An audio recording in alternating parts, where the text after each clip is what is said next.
I have just finished reading the worst history book, really. I have never conceived of anything as horrible in what is supposed to be an academic discipline, and I am a Marxist. That is saying something.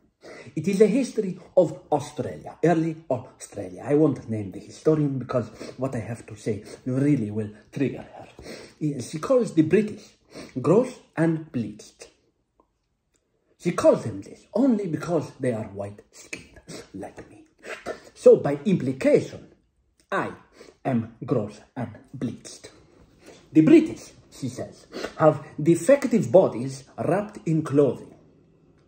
Defective bodies wrapped in clothing. I also am wrapped in clothing, but only because, admittedly, my body is defective. You don't want to see it. It is gross and bleached.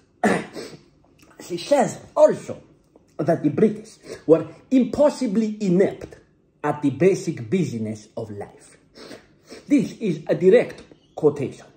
They had just sailed 15,000 miles around the world without losing a single ship. They were admittedly unable to build a canoe, but probably this was because they had not had the need to build one in several thousand years. Being able, as I have said, to build ships that can sail 15,000 miles in a single direction. So, it must be granted that they were not impossibly inept at the basic business of life. No, but rather they were not only adept at the basic business of living. Then the historian, we call her a historian, but we use the term lightly. Then the historian comes to the Aboriginals. She says they were a people who lived heroically hard and traveled heroically light. She writes heroically. Let us go through the etymology of this word. It is, of course, Greek. It comes from the word hero. As an adverb, it can only imply either that the individual has a propensity to move towards his fate regardless of the outcome, usually death, or as an adverb, it can also imply that you live like Achilles or Odysseus, and so on, and so on, and so on. This historian says that the Aboriginal traveled heroically light, so obviously she means the second usage, living like a Homeric hero. Now, the Homeric hero did not travel light.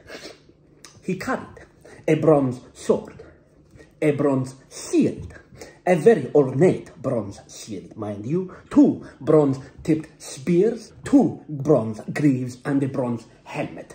In summary, his panoply, this was not light. It was heavy. So, one ought to say, if one is being truthful, that one travels heroically heavy. Because, in fact, in the heroic world, only cowards travel light because they do not carry the things that help to defend their community. The hero also carried his rations of onion and cheese. We know this from Thucydides. This is a hard word for me to say, Thucydides, so I will stick with the Greek Thucydides. And now, let us analyze what the Aboriginal carried in comparison. He could not make cheese. He had no goats. He had probably never seen a sheep. He had never heard of rennet. And when or if presented with a cow's udder, he would have proven himself impossibly inept at the basic business of living.